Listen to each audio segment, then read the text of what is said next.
Another case, again, never leaves the front pages, never leaves the news, is in relation to Lucy Letby, the NHS nurse. She was originally convicted of murdering 7 newborn babies in her care and attempting to murder 6 others. She has since had another conviction for attempting to murder another baby, so 7 babies murdered, 7 attempted murder.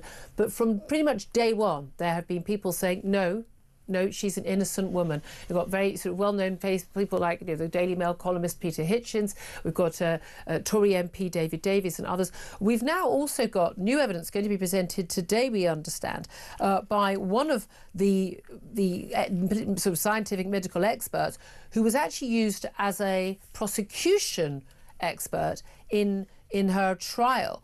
And this is Dr Shoo Lee. He's a retired neonatologist. He's only newly retired. He's going to unveil details of an independent review into the causes of death and the non-fatal collapses of the children she's accused of harming, and suggest that actually a lot of his evidence was misrepresented in court. Talk us through this. Yeah, so what happened actually was that a report or some documentation that he prepared was presented as part of the prosecution case. He's saying that basically the context was wrong and it was presented in a way that didn't accurately reflect the real meaning of the work. So the jury was misled? Yes.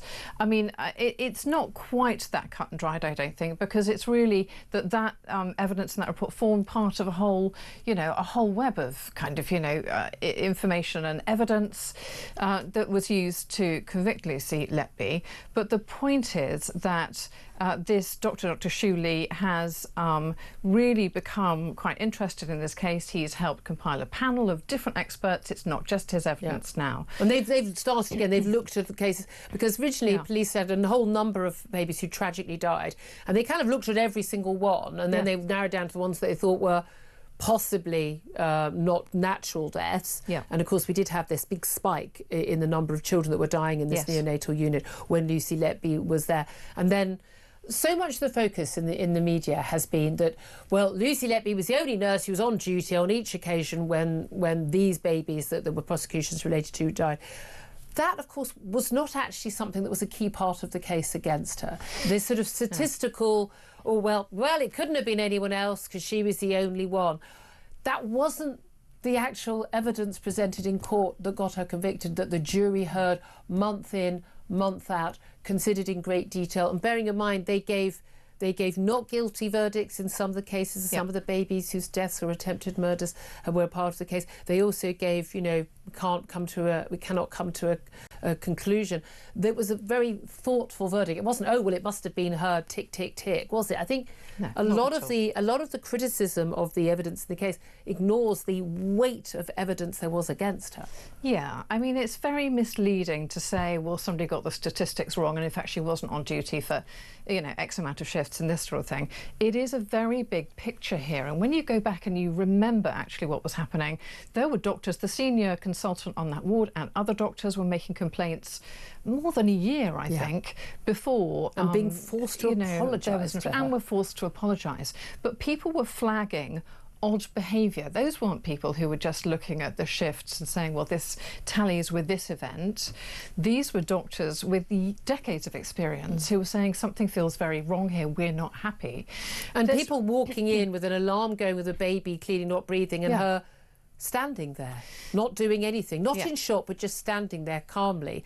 We've got things like that which add to it. But there's been an appeal already. There's been there's another appeal going. There's been an inquiry with lots of evidence being taken, huge campaigns in various different newspapers and the like. I mean, I don't know. I wasn't on the jury. I'm not an expert on this. I don't know whether she's guilty or innocent, but I do trust the jury system. But we know that people get it wrong. We know that. She didn't offer much of a defence. Interestingly, she didn't take the stand herself, of course, giving her defence, although she was cross-examined.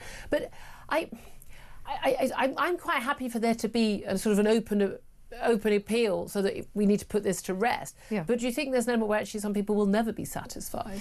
I think people occasionally convince themselves of something. I do wonder if they would be quite so irate, and this is going to sound very harsh, if Lucy Letby looked different. I've always thought this. She just looks lovely, nice girl. Yes, Doesn't she look was like called she Nice Lucy. They referred to her as Nice Lucy at some point in the papers.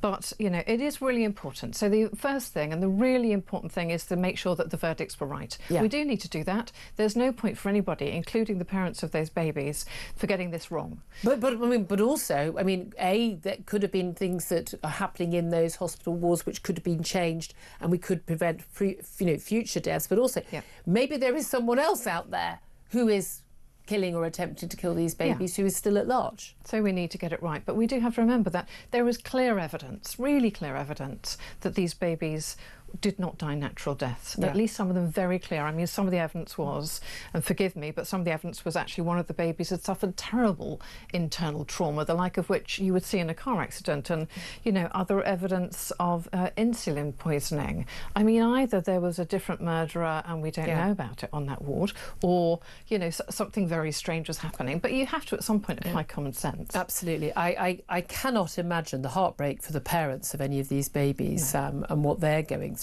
every time this is on the front page, and we've got people claiming this woman's innocence.